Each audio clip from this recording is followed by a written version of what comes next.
दुनिया की सारी कलाएं, सारे हुनर एक तरफ और बोलने की कला एक तरफ। अगर आप बोलने की कला सीख गए तो दुनिया की हर जीत, हर कामयाबी आप हासिल कर लोगे। आप चाहे किसी भी फील्ड में क्यों ना हो, चाहे वो बिजनेस हो, जॉब हो या किसी रिलेशनशिप में हो, आपकी कम्युनिकेशन स्किल जितनी अच्छी होगी, आप लाइफ में उतना ही सक्सेसफुल रहोगे। बहुत से लोग अपनी कम्युनिकेशन स्किल को इम्प्रूव करना चाहते हैं, बोलने की कला सीखना चाहते हैं, पर उन्हें समझ नहीं आता कि शुरुआत कहाँ से करें। काफी लोगों को ये लगता है कि अगर इंग्लिश सीख ली तो बात करना भी सीख लिया। हमारे दिमाग में बहुत गलत चीजें डाली गई हैं, जैसे कि अगर आप कम्युनिकेशन स्किल सीखना चाहते हैं तो आपको इंग्लिश जरूर आनी चाहिए, लेकिन इंग्लिश एक लैंग्वेज है, भाषा है, और कम्युनिकेशन स्किल एक आर्ट है, एक कला है। ये दोनों बहुत अलग चीजें हैं, और ये कला, ये आर्ट आपको सीखनी पड़ेगी, आपको डेवलप करनी पड़ेगी। पर मैं आपको सजेस्ट करूंगा कि आप अपनी मातृभाषा में ही बोलने की कला को सीखें। हाँ, आप इंग्लिश लैंग्वेज बोलना भी सीख सकते हैं, पर यह जरूरी नहीं कि जिसे इंग्लिश लैंग्वेज आती हो उसे बात करना भी आता हो। तो सबसे पहले तो ये बात अपने माइंड में आप क्लियर कर ले कि आपको जो भी लैंग्वेज बोलना आती है, आप उसमें ही कम्युनिकेशन स्किल सीख सकते हैं। कई लोग क्या करते हैं कि वो डिक्शनरी से इंग्लिश के भारी भरकम शब्द ढूंढ लाते हैं और बात करते वक्त उसे कहीं भी फिट कर देते हैं, ताकि दूसरों को नीचा दिखा सके और खुद को ऊंचा दिखा सके, ताकि दूसरे लोगों को ये लगे कि इससे कितना कुछ पता है। और यही आपकी गलती है। आप सबसे पहले अपनी मदर टंग में ही बोलने की कला को डेवलप करें। बोलने की कला सिर्फ नए शब्दों को सीख लेने से नहीं आती, इसमें बहुत सारी चीजों की जरूरत पड़ती है, जैसे eye contact, body language, voice tonality, being proactive. इन सबको मिलाकर आप एक अच्छे वक्ता बनते हैं। इनमें कहीं भी इंग्लिश होना जरूरी नहीं है। और अगर आप साथ ही साथ अपनी इंग्लिश भी इम्प्रूव करना चाहते हैं तो आप इंग्लिश में पढ़ना शुरू करें। एक डायरी बनाएं, उसमें आप इंग्लिश में लिखना शुरू करें। अगर आप कुछ सुनते हैं या देखते हैं तो आप सुनकर, देखकर भी अपनी कम्युनिकेशन स्किल को इम्प्रूव कर सकते हैं। आप अपने ब्रेन को इस तरह से ट्रेंड करें कि वो हर तरह से सीख सके। आप हर चीज का इस्तेमाल अपनी ग्रोथ के लिए, अपने इम्प्रूवमेंट के लिए कर सकते हैं। कम्युनिकेशन एक कला है।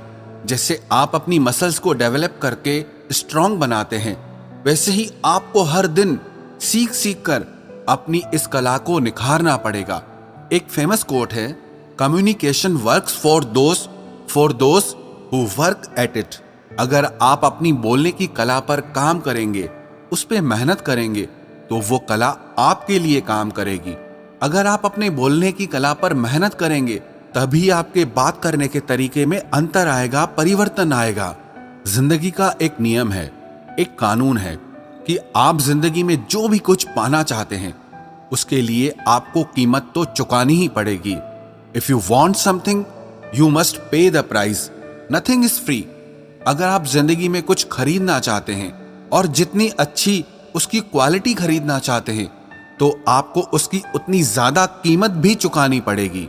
पर जिंदगी के इम्प्रूवमेंट में पैसों से काम नहीं बनेगा। कुछ लोगों को लगता है कि मैं पैसे से सब कुछ अचीव कर लूंगा। It's not gonna happen. अगर आप एक सुंदर, स्वस्थ और फिट शरीर बनाना चाहते हैं तो आपको खुद उसके लिए वर्कआउट करना होगा। आपको खुद उसके लिए डाइट कंट्रोल करना पड़ेगा, मेहनत करनी पड़ेगी। अगर कोई और आपके लिए वर्कआउट करे, डाइट कंट्रोल करे, तो उससे आपकी बॉडी अच्छी नहीं बनने वाली। उसके लिए आपको खुद मेहनत करनी पड़ती है। और आप अपनी जिंदगी में अच्छे रोल मॉडल चुनिए, जैसे न्यूज रिपोर्टर हैं, जर्नलिस्ट हैं, अच्छे स्पीकर्स हैं, जिनके बोलने की कला अच्छी है। आप उन्हें सुनिए, उन्हें ध्यान से देखें कि कैसे वो अपनी बातों से, अपने शब्दों से सब लोगों को प्रभावित कर देते हैं। आप उस कला को सीखें कि कैसे कोई एक व्यक्ति हजारों लोगों को प्रभावित कर देता है, और मैं उस चीज को कैसे कर सकता हूं। कहते हैं कि शब्द हमारे बोलने की कला का सिर्फ 7% हिस्सा होते हैं। बॉडी लैंग्वेज बहुत इंपॉर्टेंट है। आपकी आवाज, आपके बोलने का तरीका, आपका बॉडी पोस्चर, आपके बोलने का टोन, आपके बोलने का साउंड, ऐसी बहुत सारी चीजें हैं। सिर्फ शब्दों को सीख लेने से आप बोलने की कला में एक्सपर्ट नहीं हो जाएंगे, साथ ही साथ आपको ये सारी चीजें सीखनी पड़ेंगी। अगर आप मन में ये सोच ले कि मुझे इस कला को सीखना है क्योंकि मुझे इस कला से बहुत फायदा होने वाला है।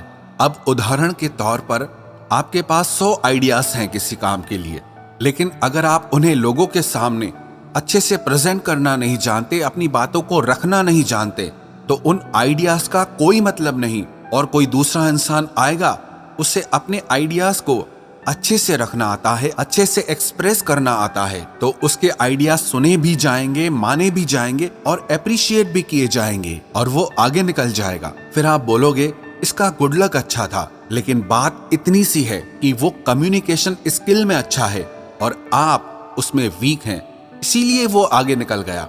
लेकिन आप भी अपनी कम्युनिकेशन स्किल को डेवलप कर सकते हैं। कोई भी इंसान पैदा होने के साथ बोलने की कला को सीख के नहीं आता है। हर किसी को इसे सीखना और समझना पड़ता है। जैसे कि आप अपनी मसल्स पे जितना ज्यादा मेहनत करेंगे वो उतना स्ट्रांग हो जाएगी, ऐसे ही आप इस पर जितनी मेहनत करेंगे उतना ही आप इसमें अच्छे होते जाएंगे। आपको जहां बात करने में डर लगता है, आप वहां जरूर बात करें। पब्लिक स्पीकिंग से, माइक पे बोलने से बहुत लोग डरते हैं। लोग रिजेक्शन से डरते हैं कि लोग मेरे बारे में क्या सोचेंगे, लोग मुझ पर हंसेंगे। लेकिन याद रखना, जब तक आप अपने आप को अपने कंफर्ट जोन से बाहर नहीं लाएंगे, खुद को ऐसे अनकंफर्टेबल जोन में नहीं डालेंगे, तब तक आप कुछ नहीं सीख पाएंगे। लेकिन आप अपने आप को उन सिचुएशंस में डालें जहां आप अनकंफर्टेबल हो रहे हों। ऐसा करने से आप फुल स्पीड में सीखना और समझना शुरू कर देंगे। और अगर आप अपने कंफर्ट जोन में ही पड़े रहेंगे तो आपको वही मिलेगा जो आपको आज तक मिलता आया है। आप जहां हैं, जैसे हैं, वैसे ही रहेंगे, वही करते रहेंगे जो आप हमेशा से करते आ रहे हैं, तो आपको कुछ नहीं मिलने वाला, आप कुछ नहीं सीख पाएंगे। पागलपन की एक परिभाषा ये भी है कि रोज रोज वही काम करते रहो और शाम को जाके भगवान से प्रार्थना करो कि हे भगवान, मेरी किस्मत बदल दो। किसी कवि ने क्या खूब लिखा है, खुदा ने उस शख्स के हालात कभी नहीं बदले, ना हो जिसे ख्याल खुद अपने हालात बदलने का। तो इसीलिए आप भी आज ये तय कर लो कि आपको अपने हालात खुद बदलने हैं और इसी साल में बदलने हैं। अगर कुछ सीखना चाहते हो ना, अगर कुछ बनना चाहते हो, तो वो करो जो आपको मुश्किल लगता है, तो वो करो जो आपने आज तक नहीं किया। आप वो करो जिसे करने में आपको डर लगता है, जो आपको मुश्किल लगता है। सिंपल सा रूल है, if you want something you must pay the price.